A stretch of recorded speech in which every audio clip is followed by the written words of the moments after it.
Yeah, I can imagine some people listening in on this are asking, well, why a shipping container? Can you talk to us about what advantages shipping containers offer over traditional grow spaces, like say like a warehouse or a greenhouse, in terms of like scalability and also control? The thing I really like about a shipping container is that it's something that you can build it in one location and then you can move it to another.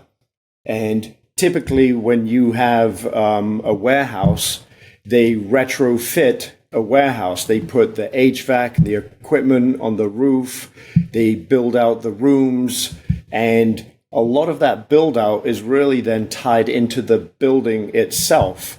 And I just like the idea of being able to, build a container in one location and move it to another. And the other thing that I thought would be interesting is that with a warehouse, you are paying for warehouse space. And these containers, while you could stack them and place them inside a warehouse, ultimately, I think they'll be better off outside. These are insulated containers, which is very different from your typical like corrugated containers. The R value, I believe, is close to an R20, and they're very tightly sealed. And that's a big part of the work that I did was removing the existing refrigeration systems, because typically those refrigeration units are designed for either freezing or refrigerated produce.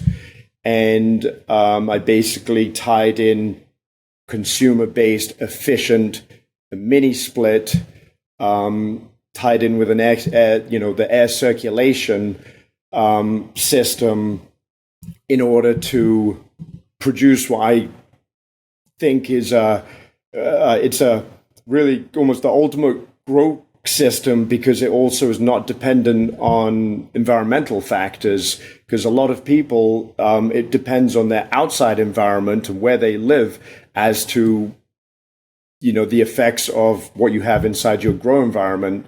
Like I know you being in Vegas, you have very dry, but you have a lot of sun.